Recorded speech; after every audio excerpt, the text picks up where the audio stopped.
Hey guys, मैं अनुरोध गोस्वामी आपका अपने channel Goswami GS and maths classes में आपका स्वागत करता हूँ। आज मैं संधि का पार्ट नंबर 3 विसर्ग संधि को लेकर आया हूँ।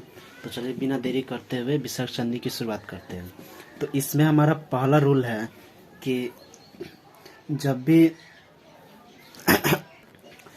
भी विसर्ग के बाद च या छ आवे तो च में बदल जाता है। यानी विसर्ग के बाद जब भी च या छ आवे तो क्या में बदलता है, तो वह च में बदल जाता है, पूरा च में बदलता है। तो चलिए देखते हैं। और विसर्ग का जो है, विसर्ग का वह तलाबे स में वह बदल, यानी तलाबे स हलंत में वह बदल जाता है। तो चलिए देखते हैं। तो हमारा निश्चल कैसे बनता है, तो नी, इसके बीच में आया विसर्ग, प्लस में प्लस अचल। तो मैंने कहा था कि च या छ आवे तो अपने पहले शब्द में जो है वह बदल जाता है। तो क्या हो गया, नी। और विसर्ग का क्या होता है, तलाबे स हलंत। तो देखिए विसर्ग का स यानी तलाबे स हलंत में यह बदल जाता है। तो नि जो चल का मतलब निश्चल। चलिए नियम नंबर 2 देखते हैं। नियम नंबर 2 कह रहा है कि यदि विसर्ग के बाद ट या ठ आवे तो वो क्या है, विसर्ग का जो है या मूर्धन्य स हलंत में वह हो जाता है। बाकी जो सेम शब्द जो बचता है वो एज इट इज उतर जाता है। वो क्या होता है, एज इट इज, वो यानी जैसे जैसे तैसे वो शब्द, यानी जैसा भी वो शब्द यहाँ पर दिया हो वैसा वह उतर जाता है। अंतर क्या होता है कि जो विसर्ग होता है वह मूर्धन्य स हलंत में वह चेंज हो जाता है। तो चलिए देखते हैं। तो धनु जो टंकार, यानी धनु जो टंकार जो शब्द बना है, इसके बीच में जो विसर्ग है उसका तो मूर्धन्य स हलंत हो जाएगा। तो ये क्या हो जाएगा, धनुष टंकार। मैंने कहा ना कि ये शब्द जैसे तैसे एज इट इज यहाँ पर आ जाएगा। तो चलिए नियम नंबर 3 को देखते हैं। नियम नंबर 3 ये कह रहा है कि विसर्ग के बाद यदि त या थ आवे, विसर्ग के बाद क्या त या थ आवे तो विसर्ग का वह पहले शब्द जो त है वह उसी में रहता है, वह उसी में क्या होता है, वह उसी में रहता है। तो चलिए देखते हैं। और विसर्ग के स्थान पर जो है वो दंती सहलंत हो जाता है। तो चलिए, यानी नी प्लस तेज, नी प्लस तेज, यानी नी के बाद में क्या आया, विसर्ग आया ना, तो विसर्ग का कौन सा, दंती सहलंत में वो बदल जाएगा। तो यानी दंती सहलंत क्या, यानी आधा स में वो बदल जाएगा। तो चलिए, नी जो तेज का मतलब निस्तेज, और ये जो शब्द है वो एज इट इज उतर जाता है।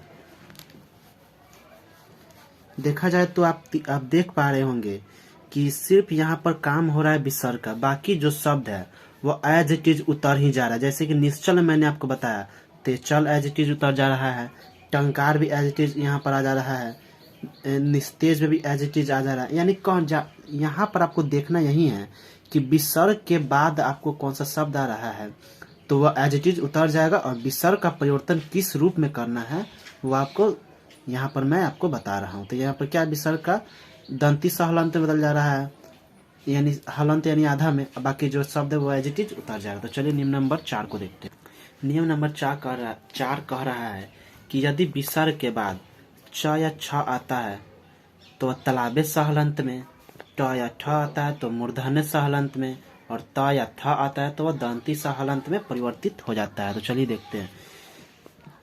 मैंने बताया कि विसर्ग के बाद में च या छ आए तो तलाबे स हलंत बदलता है, यानी आधा स हो जाता है।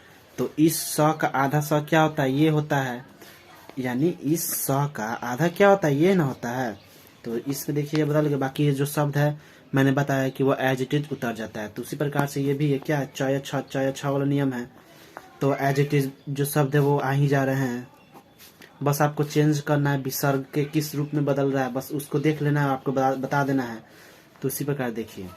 और दूसरा शब्द मैंने बताया आपको कि यदि विसर्ग के बाद ट या ठ आता है तो देखिए ट या यहाँ ठ या ठ के जगह क्या आया है, यहाँ पर ठ आया है। तो ये भी क्या है, ये भी मूर्धन्य स हलंत हो जा रहा है। तो देखिए यहाँ पर मूर्धन्य स हलंत यहाँ पर है। ये क्या है, निष्ठुर को ऐसे ना लिख सकते हैं, निष्ठुर, या आप ऐसे लिख सकते हैं या फिर ऐसे लिख सकते हैं। ये दोनों क्या है, दोनों क्या है, सही है। या आप ऐसे लिख सकते हो या फिर ऐसे लिख सकते हो। तो मैंने क्या बताया कि ठ जो है वह मूर्धन्य स हलंत में चेंज हो जा रहा है। तो देख लीजिए यहाँ पर ये रहा। तो मैंने बताया कि दंती स में परिवर्तन होगा। च ये भी क्या है, ये च आया, ये भी क्या है, मूर्धन्य स हलंत में परिवर्तित हो जाएगा। तो उसी प्रकार से ये है, ट वाला भी मैंने बता ही दिया, ट वाला भी मैंने बता ही दिया। तो इस प्रकार से जो है यह अगर ट आए तो सेम ये क्या है, मूर्धन्य स हलंत में आ जाएगा और एज इट इज ये शब्द उतर जाएगा। तो उसी प्रकार से ये रहा।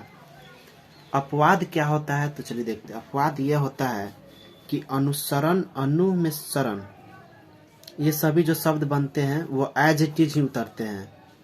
यानी अनुह जो शरण, अगर मान लो आप लोग देखोगे अनुह जो स्वर क्या होता है, तो अनुस्वार विदाउट चेंज ये शब्द क्या होते हैं, एज इट इज उतर जाते हैं।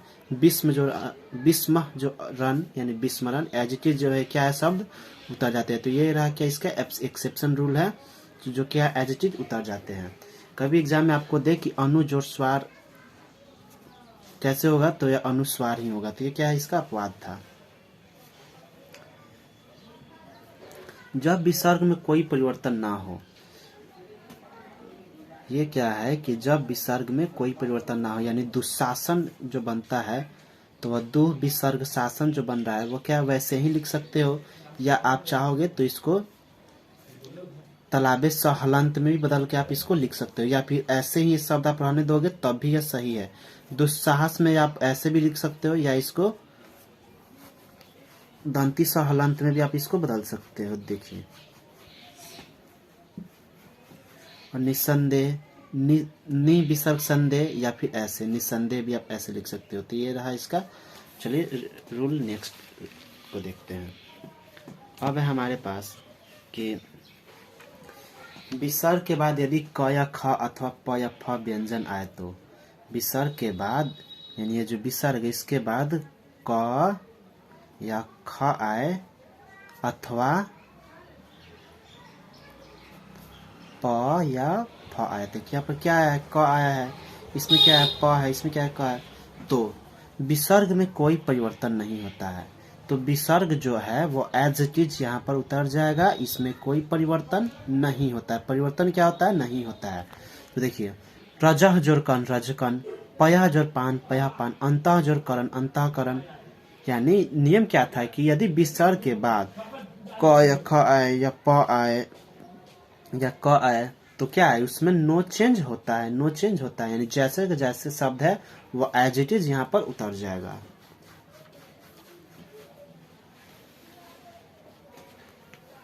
यदि विसर्ग के पहले हर्ष ई या हर्ष उ स्वर आए, तो विसर्ग का मूर्धन्य स हलंत में जो है वह परिवर्तित हो जाता है। तो चलिए देखते हैं। विसर्ग के पहले, तो विसर्ग के पहले ये क्या रहा, विसर्ग है, ये क्या है, हर्ष ई है, और ये क्या होता है, दीर्घी। तो दीर्घी या तो है नहीं, यहाँ पर क्या है, हर्ष ई है। यानी कहने का मतलब है विसर्ग हो गया, इसके पहले क्या है, हर्ष ई हो गया, यानी क्या है, हर्ष ई है। तो ये क्या इसमें, तो ये क्या है, मूर्धन्य स हलंत में यह परिवर्तित हो जाएगा। तो विसर्ग जो है मूर्धन्य स हलंत बदल जाएगा, बाकी यह एज इट इज जो शब्द है हमारा वो उतर जाएगा। तो आप यहाँ पर देख पा रहे होंगे कि विसर्ग के बाद या विसर्ग के पहले ये क्या है, हर्ष ई है या हर्ष उ है। यहाँ पर आप देखिए, हर्ष ई का एग्जाम्पल मैंने बता दिया कि विसर्ग के पहले हर्ष ई आया, विसर्ग के पहले हर्ष ई आया, तो क्या है, यह मूर्धन्य स हलंत बदल जाता है। यहाँ पर देखिए, ये तो रहा हर्ष ई का एग्जाम्पल। अब हर्ष उ का एग्जाम्पल देखिए, ये विसर्ग है, ये क्या है, विसर्ग है, इसके पहले क्या है, हर्ष उ है। तो आप देख पा रहे हो कि विसर्ग के पहले जो हर्ष उ है, तो क्या है, इसका ये इसमें परिवर्तित हो जाएगा। तो देखिए आप यहाँ पर देख रहे हो, हर्ष यानी मूर्धन्य स हलंत में परिवर्तित हो जा रहा है, बाकी ये जो शब्द एज इट इज वो यहाँ पर लग जा रहा है। तो आपको ये चीज समझ में आ रहा होगा। अब नेक्स्ट रूल है हमारा कि यदि विसर्ग के पहले अ हो तथा उसके पश्चात कोई घोष आए, तो असंयुक्त विसर्ग हो जाता है। घोष वर्ण होता क्या है, घोष वर्ण होता है कि प्रत्येक वर्ग का तीसरा चौथा पांचवा वर्ण जो होता है, घोष वर्ण का है या सघोष वर्ण का है, वो एक ही बात है। क्योंकि घोष वर्ण कौन होता है, प्रत्येक वर्ग, यानी क वर्ग की अगर बात करें तो ग, घ और अंग, ये तीनों क्या होते हैं, घोष वर्ण होते हैं। या य हो गया, र हो गया, ल हो गया, व हो गया और ह, ये क्या होता है, घोष वर्ण होते हैं। तो देखिए, तो मैंने बताया कि यदि विसर्ग के पहले अ हो तथा उसके पश्चात कोई घोष व्यंजन आए, तो असंयुक्त विसर्ग हो जाता है, असंयुक्त विसर्ग हो जाता है और वह ओ में बदल जाता है। तो चलिए देखते हैं, वह ओ में कैसे बदलता है, चलिए देखते हैं। देखिए ये क्या है, ये तो विसर्ग हो गया है। इसके पहले क्या आ रहा है, आप लोग देख पा रहे होंगे कि प्रत्येक वर्ग का तीसरा, चौथा या पांचवा। तो ये क्या है, ध है। तो ध किसका, ध त वर्ग का एक रूप है। ध क्या है, एक त वर्ग का एक रूप है। तो आप देख पा रहे होंगे ध त वर्ग का एक रूप है, जो कि त, थ, द और ध। ये क्या है, चौथा वर्ण है। तो मैंने कहा था कि विसर्ग के पहले जो है किसी वर्ग का चौथा, तीसरा, पांचवा या तीसरा, चौथा, पांचवा या फिर घोष वर्ण आता है तो बदल कैसे जाता है, तो बदल रहा है ओ में बदल जाता है। तो देखिए आप लोग देख पा रहे होंगे कि ये क्या है, ओ में बदल जा रहा है। तो ओ में बदल गया तो क्या है, अधा जो गति यानी अधोगति में यह बदल गया। और पय जो द पयोद, मनः जो योग मनोयोग, तेजा जोर मैं तेजोमय, सरा जोर जा सरज, सरा जोर जा सरोज, पयः जो धर पयोधर, मना जो नयन मनोयन मनोनयन, अधा जो पतन अधोपतन। सॉरी यहाँ पर पतन होगा क्योंकि एज इट इज शब्द को उतारना है। यशा जोरदा यशोदा, मनः जोर बल मनोबल। यानी ये आपने सुना ही होगा, अधोपतन हो गया, मनोनयन हो गया, यशोदा हो गया, यानी यशः जोर दा होता है।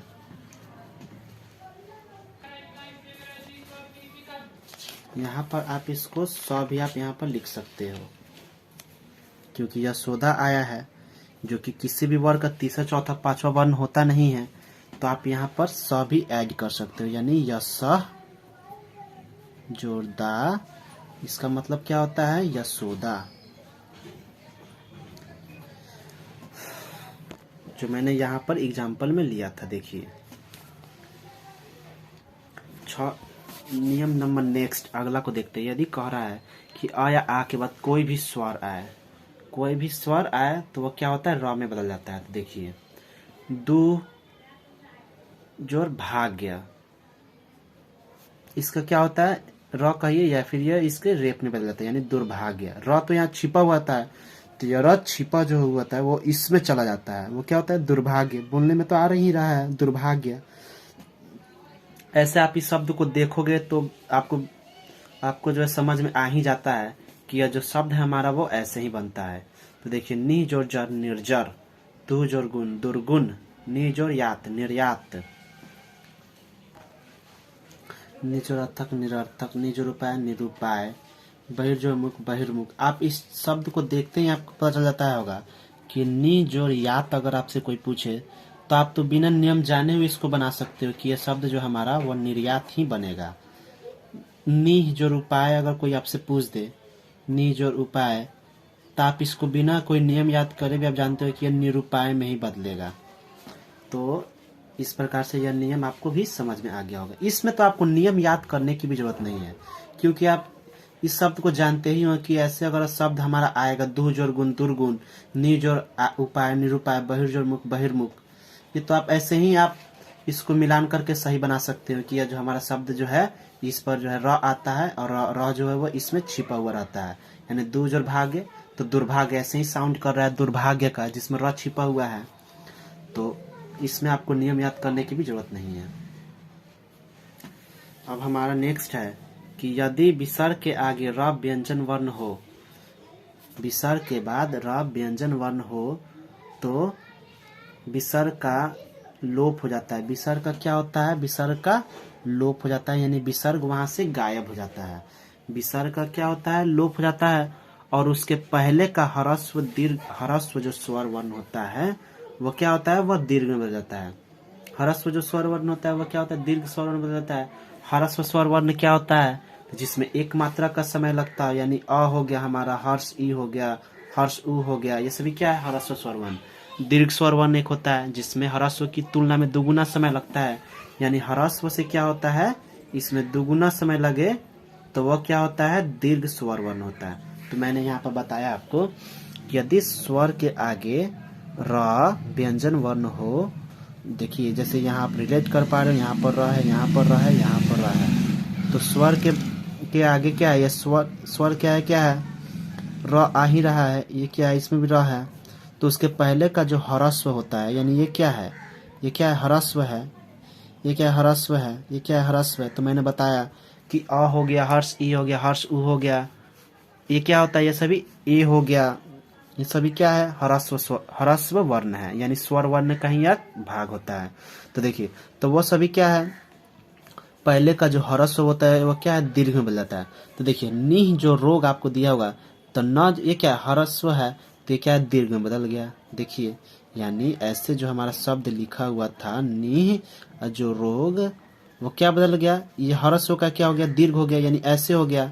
और रोग जो एज इट इज वो उतर ही जाता है, इसमें भी क्या होता है, वो शब्द एज इट इज उतर जाता है। तो ये देखिए, आप लोग देख पा रहे होंगे कि निह जो रस निरस, निह जो रंज, निह जो रज निरज, यहाँ पर क्या होता है, एज इट इज ये शब्द उतर जा रहा है, बाकी जो ह्रस्व को दीर्घ में बदल देना है। बाकी रूल इसमें कुछ नहीं है याद करने के लिए। अगला हमारा हमारा जो है लास्ट रूल है, ये तो आप वैसे ही देखिए, ह्रस्व है तो दीर्घ में बदल दीजिएगा। नेक्स्ट रूल हमारा कि कुछ शब्द में विसर्ग जो है वो दंती स हलंत बदल जाता है। जैसे आप किसी को नमस्कार करते हो तो नमः जोरकार नमस्कार, भा जोरकार भास्कर, पूरा जोरकार पुरस्कार।